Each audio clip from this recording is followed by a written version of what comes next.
Welcome back to What Arty Noobs with General Disturbance. This is the M6. It's a tier 6 American heavy tank. It's located on the north spawn of Erlenberg, and this one is under the control of SlyMeerkat, and nearby is Omen Enraged in his AMX 12 ton. Where is he? There he is! And he's spotting! Okay, well they only made 40 of these. They originally built some prototypes, 3 prototypes to test it out, and they had different suspension systems, different drive systems, but it's armed with a 90mm gun. It's the M3 gun. It's capable of doing 240 alpha, penetrating 160mm with standard ammo, and with the APCR it goes up to 243, so that's quite a big jump when it comes to penetration, from 160 all the way up to 243. That's 18mm of extra penetration. Now it's very much like the T1 Heavy. In fact, they are basically very similar to design. Heavy armor at the front, weak armor at the sides. In fact, to all intents and purposes, the M6 is a T1 Heavy, just with better armor. It's a cast hull, although they did build some with welded hulls instead. It's got a hydromechanical suspension system, a hydraulic 2-disc hydraulic converter. So I suppose you could say it's got an electronic automatic gearbox. I think they did actually have one with automatic. He's trying to worm his way forward so he can actually get a shot on these guys without exposing too much of his vehicle. And we can see the KV-2R, but I think he can see us, but we can't see him to get a shot just yet. He's still over the other side of the river. In fact, most of our teammates seem to have gone over the other side of the river, and we're kind of trapped over here at the moment, because if we move forward, the enemy tanks in the castle might be able to get shots on us. Although that Type 59 is around the other side of the castle. I think he's just wondering if he can get a shot through the gap. He's moving about. No, still can't get anything. Oh, now he can. And his round goes into the Viz 44-1. In fact, he did get a round into the KV-2R on the previous occasion as well. So that was a low roll. This one was a high roll. Okay, Panther. A nice shot. Low roll, 227. Panther's not going to be very impressed, because I'm not sure you can see Sly over here. Fair distance away. And he has actually got that tree on top of him at the moment.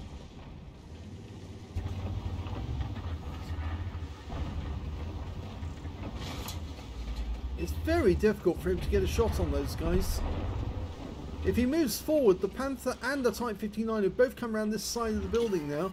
So if he goes forward, he's likely to get shot from his right. Yeah, from the castle grounds. They can probably just about make him out. Well, we're not doing well on the other side of the river at the moment, I'm afraid.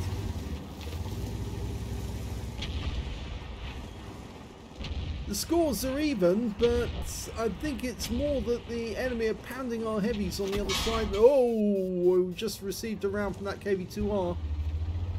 In fact, that's the one tank you don't want to see in this heavy tank. Mainly because the KV-2R can one-shot this sort of heavy tank.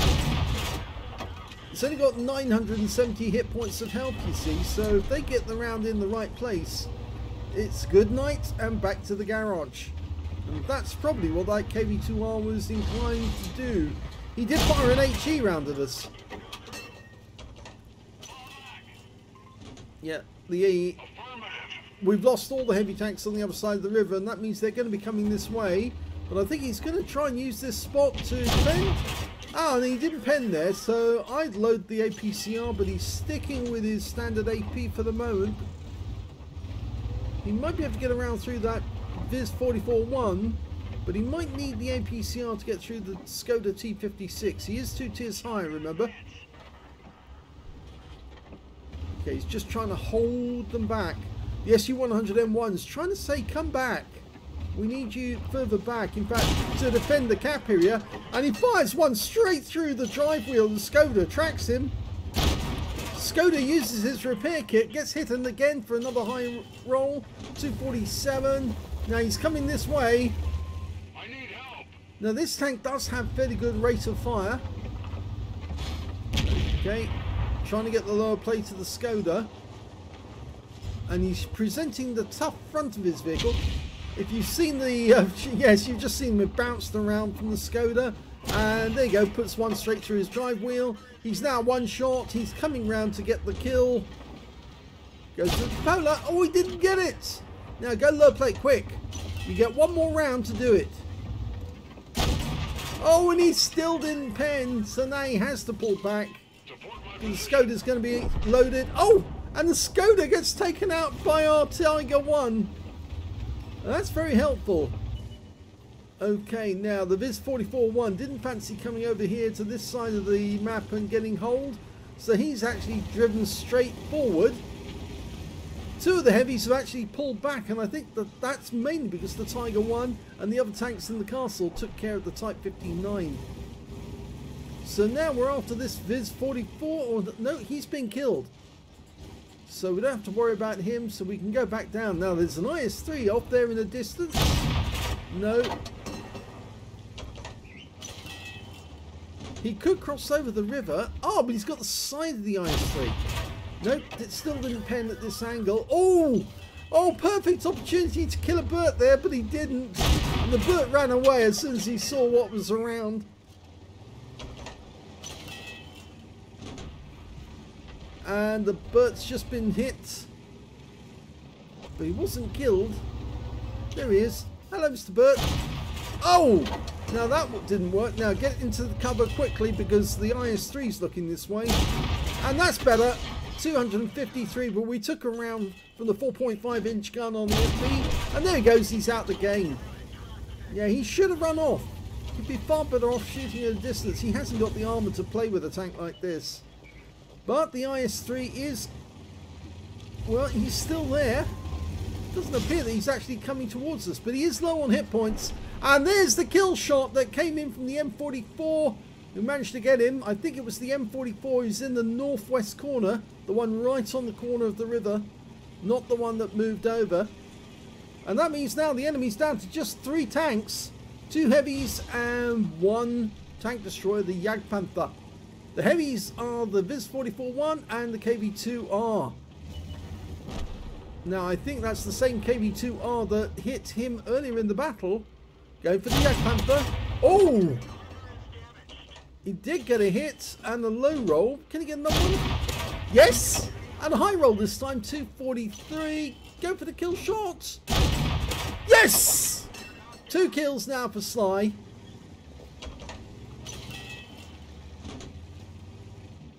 For those of you who are wondering, obviously we mentioned that Sly lost one of his meerkats, Toffee, the other day, and he's still missing Toffee a lot, and so is his fellow meerkat, Fudge. But they are posting pictures on the Facebook page, and I think they're coping. Oh, that was the KV-2R. Yes, these tanks are susceptible to KV-2s, I'm afraid. They're fairly slow, and the armor's weak enough for the KV-2 to punch through.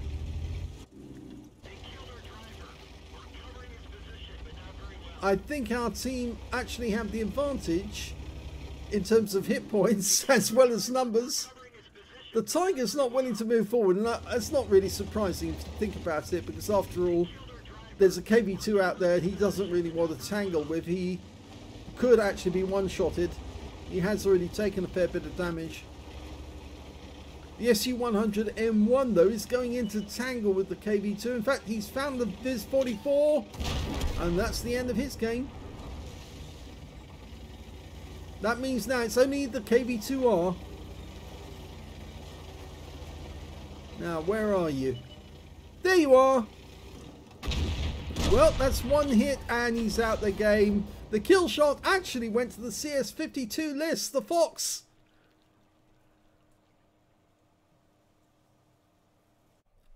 Here's the end of battle stats, and that was the second marked game for SlyMeerkat in the M6. He managed to get an ace tanker in the game, as well as a bruiser medal for getting at least 5 critical hits. In fact, he got 6, and he got a 5 for effect for doing more damage than the hit points to his own vehicle.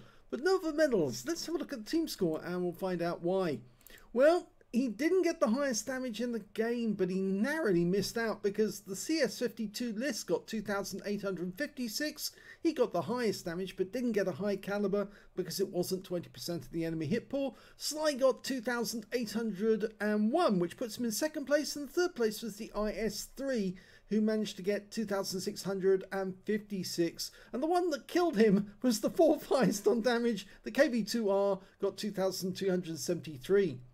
When it came to kills, it was actually the SU-100M1 and Omen Rage and his AMX 12-ton. Both got 3 kills apiece. 2 kills went to the CS52, the IS-3, to SlyMeerkat, and to 4 members of the enemy team. The IS-3, the Viz-44-1, the Jagdpanther, and the KV-2R.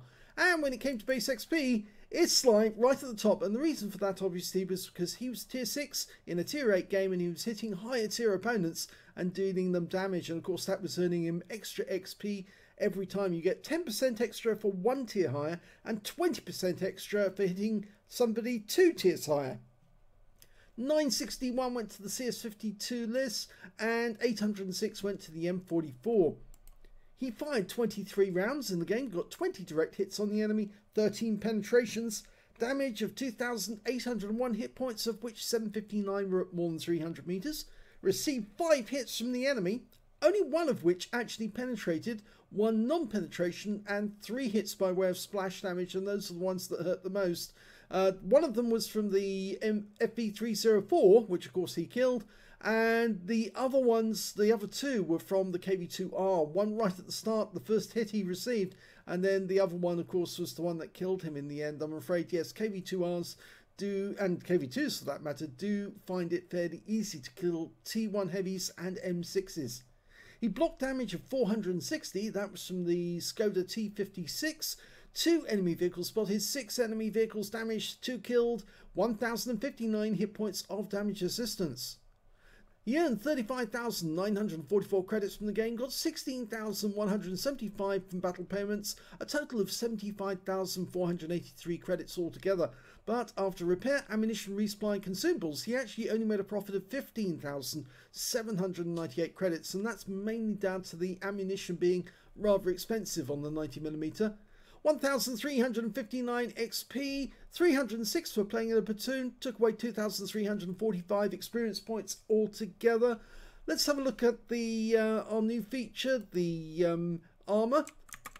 Well, you can see that the armor profile looks very much the same as the T1 Heavy. In fact, it is virtually identical. It's a cast hull with a welded turret on top, and well, partially welded. I think partially cast as well. But you can see that the armour is rather thick at the front. Its impacted armour is only about 82, but you can see with the slight angling there, it's actually working out to be slightly higher. You've got a bit thickness down here, 101.6, and you're getting impacted armour the same. There's a weak spot there, that's the driver's hatch. The mantlet is very strong. I wouldn't bother to try and take that.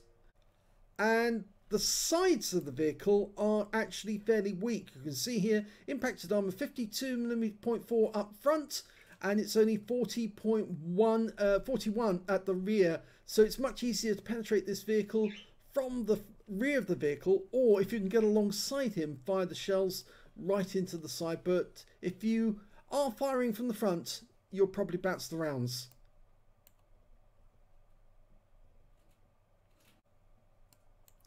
Here's the module profile, and as you can see, it's very similar to the T1 Heavy again. You've got the driver on the right hand side with his driver's port.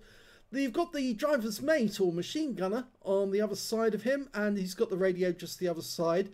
You can see that there's 2 gunners on this tank. Yes, it's rather heavy on the gunners, and the tank commander is sitting behind the right hand side gunner. There's 1 loader in this vehicle, surprisingly. He's sitting right next door to a ready rack. There's no ammo in the turret at all, in the bus or anything, but there is 1 ready rack right alongside in the side of the vehicle, And then down below in the actual hull, there's a much bigger ammo rack, which is technically, if you're aiming from the front, you want to go for the left-hand side of the vehicle as you're looking at it to try and get him.